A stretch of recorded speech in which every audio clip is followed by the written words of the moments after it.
Hello, I'm Mark Nordenberg, and it is my good fortune to serve as chair of the University of Pittsburgh's Institute of Politics and as director of its Dick Thornburg Forum for Law and Public Policy. It is in those roles that I welcome you to this series of programs governing in crisis. And it is a particular pleasure to welcome you to today's very special program that will focus on the United States Postal Service. In 1775, before there even was a United States of America, Benjamin Franklin, perhaps the greatest Pennsylvanian of all, organized a postal system for the colonies at the request of the Continental Congress. He must have done a good job because when the Constitution was adopted a dozen years later, Article 1, Section 8 expressly gave Congress the right to establish post offices and post roads, making the Postal Service the only federal agency explicitly authorized in the Constitution. And according to a report released by the Pew Research Center in April of this year, 245 years after Mr. Franklin launched his initiative, the U.S. Postal Service remains by far the federal agency that is viewed most favorably by the American public, and it isn't even close.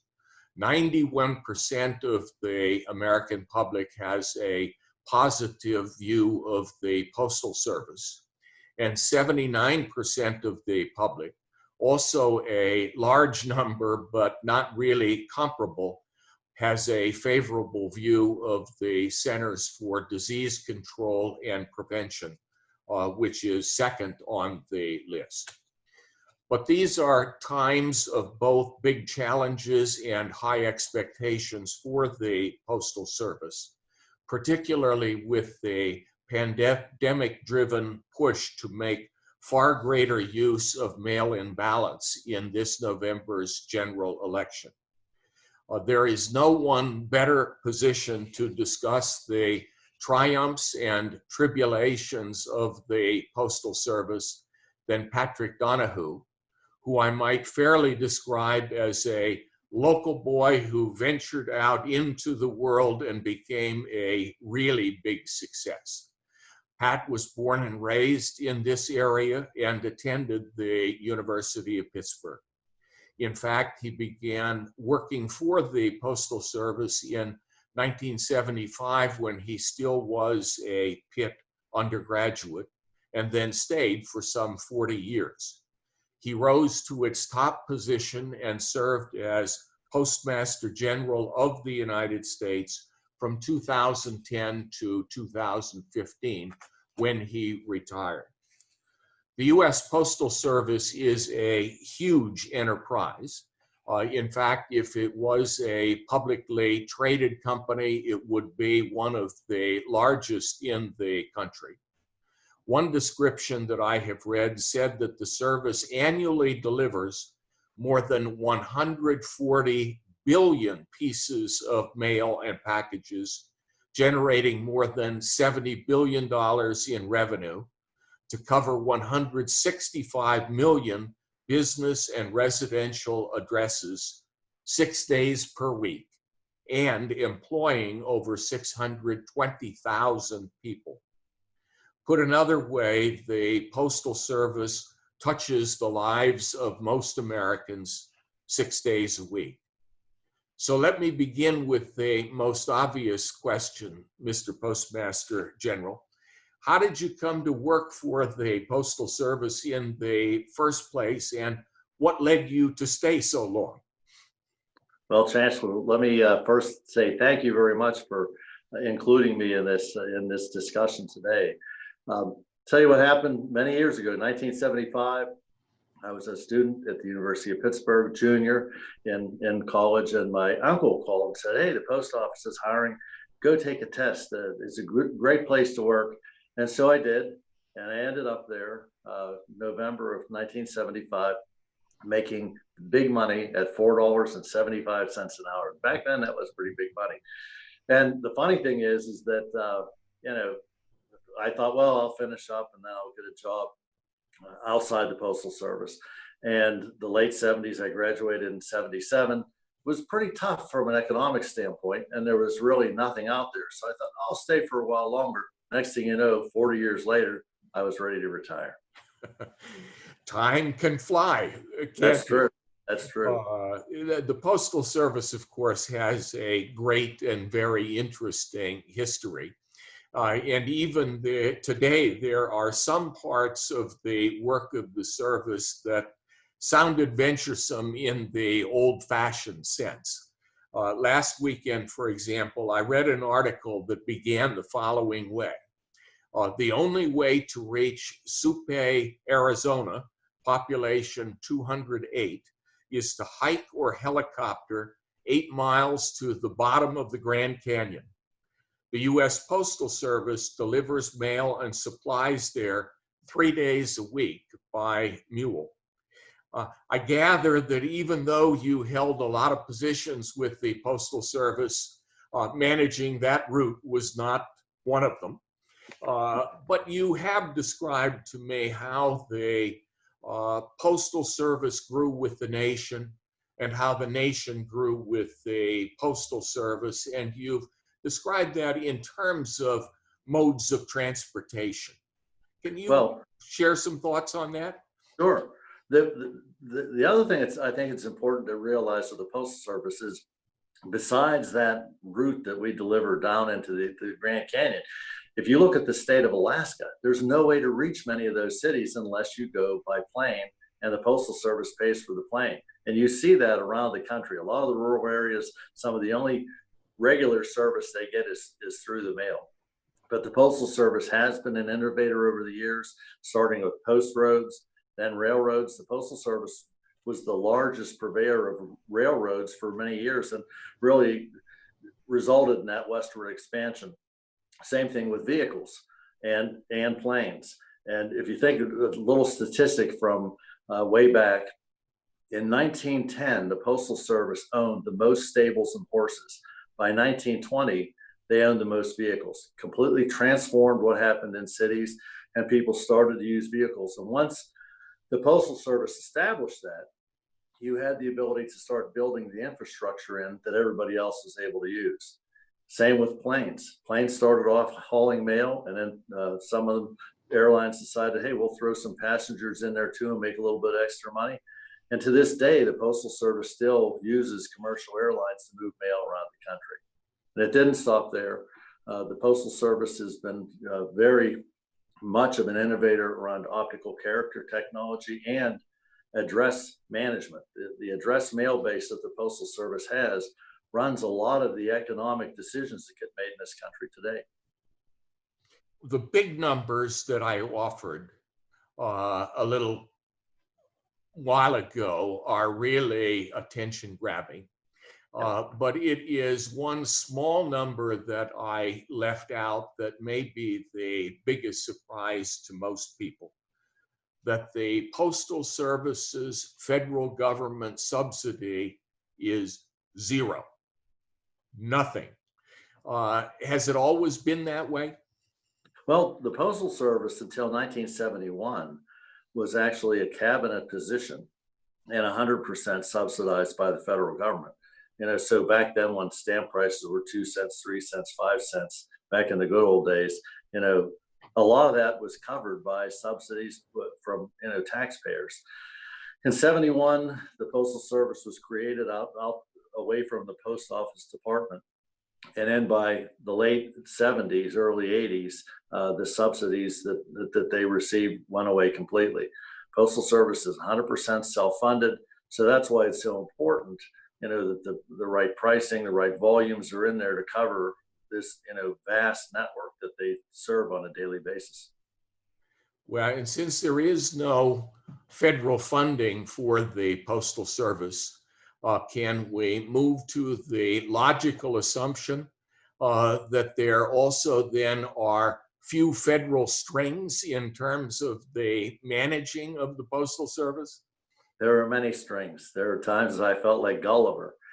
If you think about the Postal Service, there's a lot of interest in it, which is very good. Plays a vital role in American economy and American society, but along with that comes a lot of oversight. You've got congressional oversight. There is a postal regulator that's oversees the Postal Service. There's interest from the executive branch. And then there's a lot of other constituents in there, unions, mailers. So there's always a lot going on from an oversight and I guess you'd say a stakeholder standpoint. The most frequently mentioned impediment to what might be called normal management of the Postal Service is the Postal Accountability and Enhancement Act of 2006. What unusual burdens did that law impose on the Postal Service? Well, if you go back in time to the mid 2000s, the Postal Service financially was in much better shape than it is today. We had no debt. We had about $3 billion in the bank. Things were really moving along well. And this law was proposed. And I guess the best way I can describe it is the road to hell is paved with good intentions. You had two major issues. You had some pricing issues that kind of were created in the 70s, 80s, 90s that came into this law, price caps.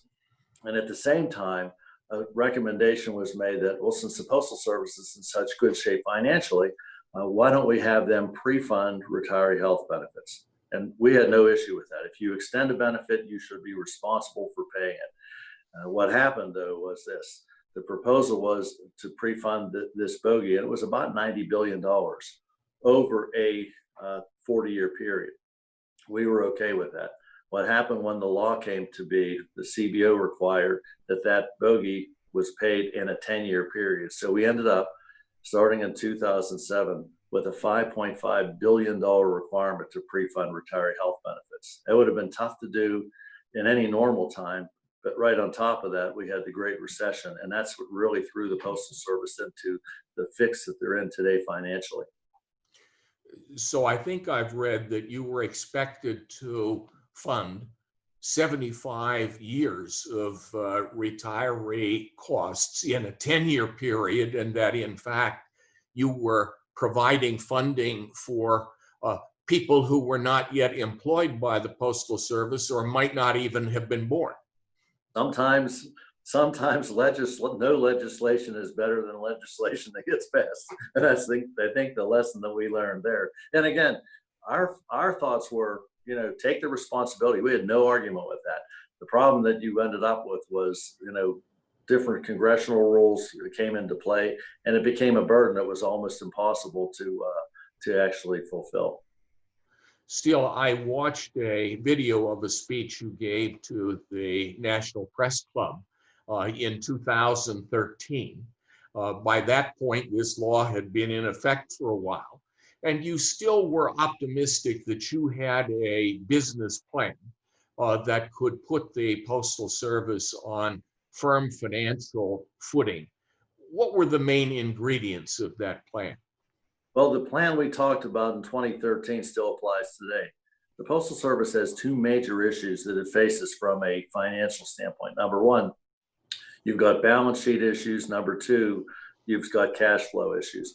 On the balance sheet side, owning your own health care or integrating with Medicare is the way to go. Both of those solutions resolve a large chunk of this unfunded liability and do it in a way that is completely above board, and the taxpayers do not get stuck with anything. So that's number one. Number two is on the retirement itself, the retirement funds. They used to be 100% solid. The Postal Service paid into those for years. The problem is they are required by law to only invest in Treasury type of funds. And so what's happened there. You get no return, and all of a sudden the expectations of a 4% return every year turn sour, and a gap exists. So the Postal Service needs a little bit of flexibility.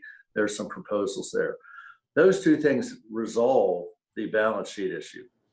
The cash flow side, a different approach. The price caps have to be resolved. They've got to be taken off, because in a world where you've got growth in a product, you can live with price caps. In a world where your volume has dropped, the mail volume's dropped 30% since 2007, along with an increase in possible deliveries every year. America adds 1 million new deliveries every year. That's impossible to live with a price cap. So that has to be resolved. The Postal Service needs to move from 6-day mail delivery to 5, while retaining 6-day and 7-day, in some case, package delivery.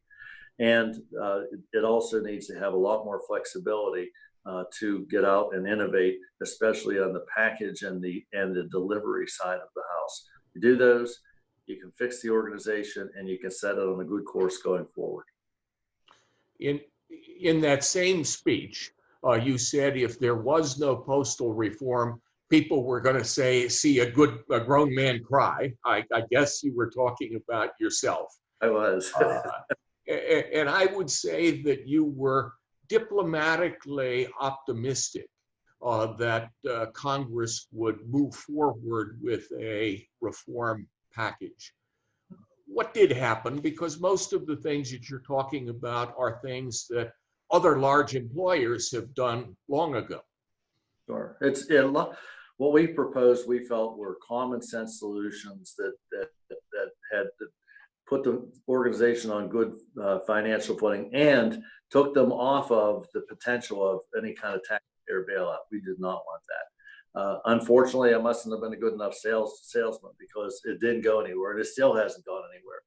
It's the situation in Washington. I guess you could best describe the Postal Service as kind of a reflection of a lot of other things that go on down there. A lot of talk, unfortunately, kicking the can, and here we are in a situation today, 7 years beyond what I was talking about back then, where things are a little bit more dire.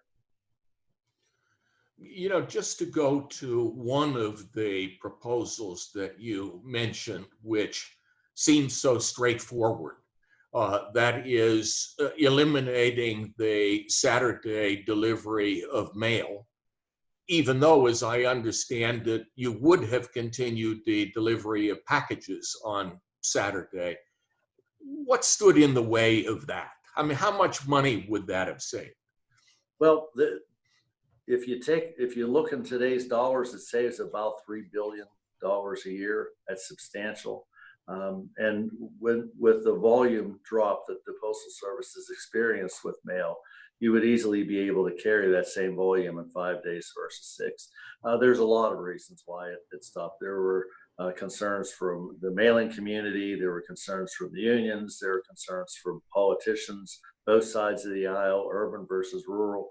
What we found in a lot of cases was when people would look at proposals that we made from a legislative perspective, they'd say, hey, this is great. I like everything except this. They'd point to one thing. But when you took all of the pointing to the one thing and added up, you find that people didn't agree with anything. And that's the situation that you run into there. It's not a whole lot different than the same situations you find around Medicare or Social Security. These big programs have, different people with different views, and it's awfully hard sometimes to get things pushed through. But even with those management constraints, you were a highly successful leader. You were innovative on the revenue side and a committed cost cutter.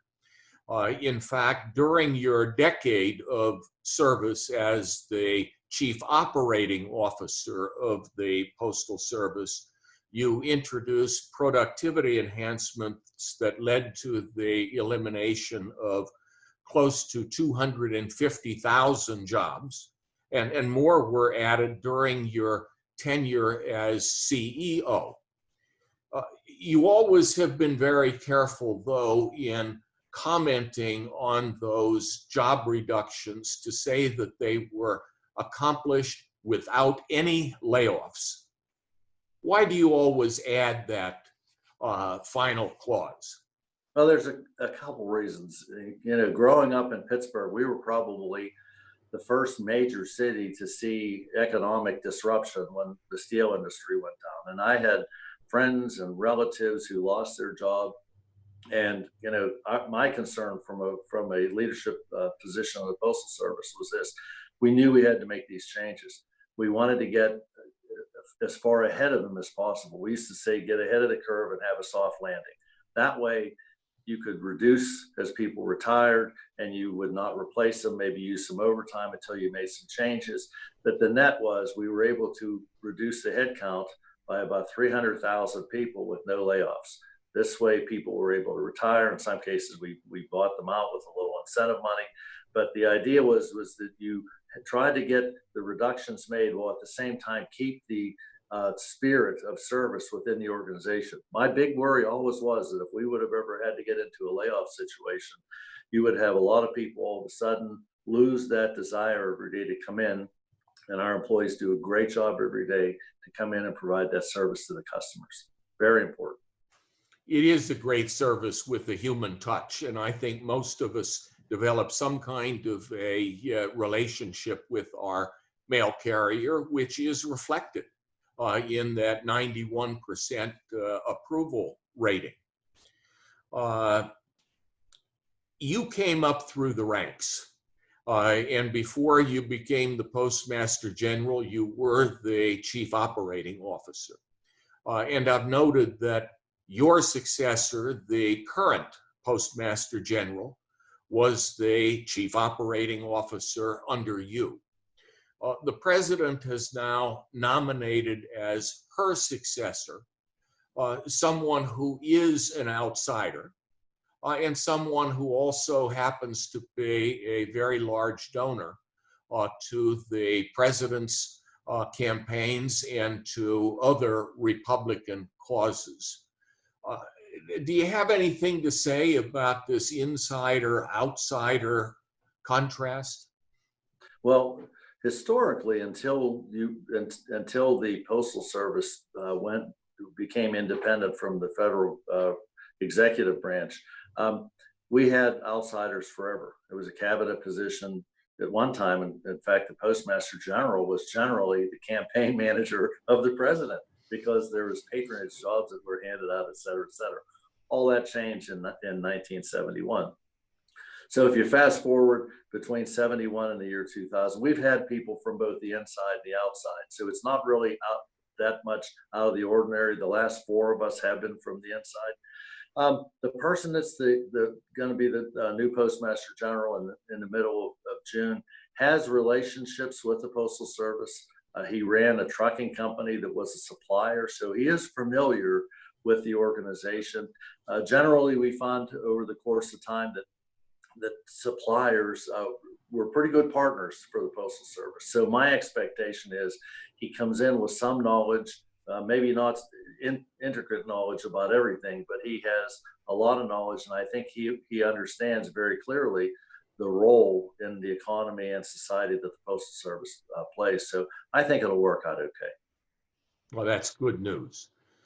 In opposing an infusion of funds into the Postal Service, the President also has said that you have given sweetheart deals to organizations like Amazon, FedEx, UPS. Can you talk a little bit about that? Sure. The contracts with Amazon were started up on my watch. I thought it was absolutely critical that we move in and work with them. They're a gigantic supplier in the delivery world, a gigantic customer of the Postal Service. And to put things in perspective, back in 2010, about 15% of our revenues in the Postal Service were related to packages. By the time we got to 2020, today, it's almost 40%. And so it's a substantial change that's happened in that time period. And we needed to do that because as I had said earlier, there was a giant drop off in mail volume between 2007 and today. It's well over 30%.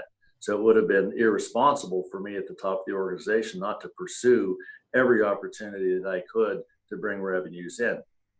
UPS, FedEx, Amazon use the Postal Service at the last mile, but there's many other internet providers that use the Postal Service from start to finish. A lot of the small things that you order on the internet, they come to your house. And from an organizational standpoint, we not only pursued these types of arrangements, we went after same-day delivery, grocery delivery. We were delivering water in New York City at one point in time because we could do it more efficiently than water delivery companies. And so when you're in a situation where you need to grow revenues, you have to do these things. And to put things in perspective, I think with the arrangements or the deal that was signed with Amazon, there's two ways that packages get delivered. Number one, the older way is end to end, from a warehouse all the way through to delivery. So you've got handling and you've got the transportation, sometimes in the air, to final delivery point. What the Postal Service did with Amazon as well as UPS and FedEx was handle just the last mile. They did all the front end work, delivered the packages to the post office. We sorted them to the route, put them on the truck, and delivered them to the mailbox. So that's the reason the prices were a lot lower, because the work was not there. We were able to cover our costs and make some pretty good margin on those products, just delivering that last mile. And it made a giant change from the Postal Service financial standpoint. And to put it in perspective too, in 2010, we had $800 million on hand cash whenever I took over as the Postmaster General. Our biweekly payroll was $1.2 billion, so I didn't have enough money to make payroll. By the time I left in 2015, and a few years later, the Postal Service had $10 billion in cash. And so those deals were good. They were good for not only the Postal Service, they were good for the companies who used us, and they were good for the American public. Largely because of the pandemic and because of what we all saw in the primary election in Wisconsin a little bit earlier this year, there has been a very big push to get more people to vote by mail in November. The president has consistently and vehemently opposed that, saying that it is simply an invitation to fraud. Now, vote by mail is not a new thing, and I know you've been involved with it over the course of many years and in many different parts of the country. Is there evidence to support the claim that vote by mail leads to massive fraud?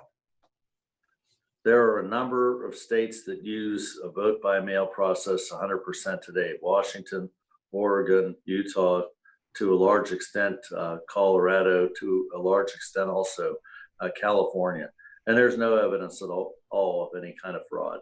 In fact, if you use the Postal Service to deliver the ballots, there's the ability to actually have more accountability and more auditability in that process. So I would say that it would be a great way to go. It's much more convenient, and it's beyond reproach as far as far as any claims of fraud. I think the key thing there is it comes back to the preparation. As long as the voters lists were up to date and correct, once they get into the mail, the Postal Service is going to do their job and get them delivered, and also return those ballots to the election sites. We did have the Wisconsin experience, and more recently we've had the experience in Georgia, which has been called a debacle, a disaster, a complete meltdown. Most of the problems do seem to focus on voting in person. The long lines at some voting places. But there also have been issues with some voters saying that they didn't get their absentee or mail-in ballots in time to return them. I have not heard anything saying that that has been a fault of the Postal Service. Instead, the focus is typically on county election offices. Is that your impression too? The key thing with vote by mail, and it's true with anything that you do, you have to have preparation involved. This is not a situation where you go from the world of polling places to turn a switch on and move into a complete vote by mail situation. The polling aside, and I think we saw that even in Pennsylvania with the shrunken number of sites, there were lines, et cetera, et cetera. In 2006, the Postal Service worked with the city of New Orleans right after Hurricane Katrina. They were doing the mayoral election in 2006 and asked us to help them because the one place where there was nobody able to vote in New Orleans was in the city. They were gone. And so we worked with them and were able to match up the voter registration with current address information we had and set a system up where ballots went out and ballots came back. And using regular barcode technology and address information that I had mentioned earlier, you're able to very clearly make sure that whoever votes is actually the person that that ballot was sent to. And you can do it with having no impact at all on the secret ballot, which of course is inside and sealed in the envelope. So it gives you the ability to make sure that you're sending them out and you're getting them back and they're being voted on by the correct person. It works very well. The key thing is preparation. So when you do this, you have to start in advance. You got to get these lists set up. You've got to get the process set up. You've got to get everything taken care of. But when you do that, you'll find that the system works very well. And within the Postal Service, of course, you've had experience doing this in other places for a lot of years. So you really do know how to get prepared. Yep. In the states that are making the shift. Yep. And I will say I have been a consistent in-person voter, but given the health concerns this year, I did vote by mail. And it was really very, very convenient. And I'm hoping that these experiences with the primary elections and some of the problems that have surfaced will better position states and counties to know what they should be doing to make this the kind of positive experience it should be in November. Mm-hmm. You know, as I was thinking about wrapping up our conversation today, my first instinct was to say that if you ever decide to go by mule down to that town at the bottom of the Grand Canyon, give me a call and I'll come with you. Upon sober reflection, though, my request is that if you ever do it, take some good photos and share them with me. By working at the Postal Service in a variety of roles and by ultimately leading that very important organization, you really have devoted your life to the general good. As I stated earlier, most Americans are touched by the Postal Service 6 days a week. And as that #1 ranking in the Pew report shows, people are very grateful for that service.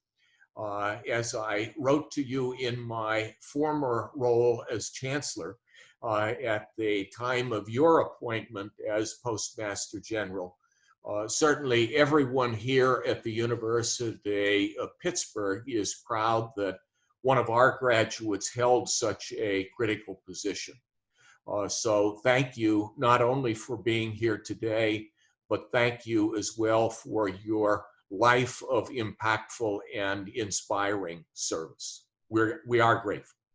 Thank you very much, and thanks for having me on today. And like I said, it was my honor to serve in that role in a great organization with great people that provide such a vital service to the American public.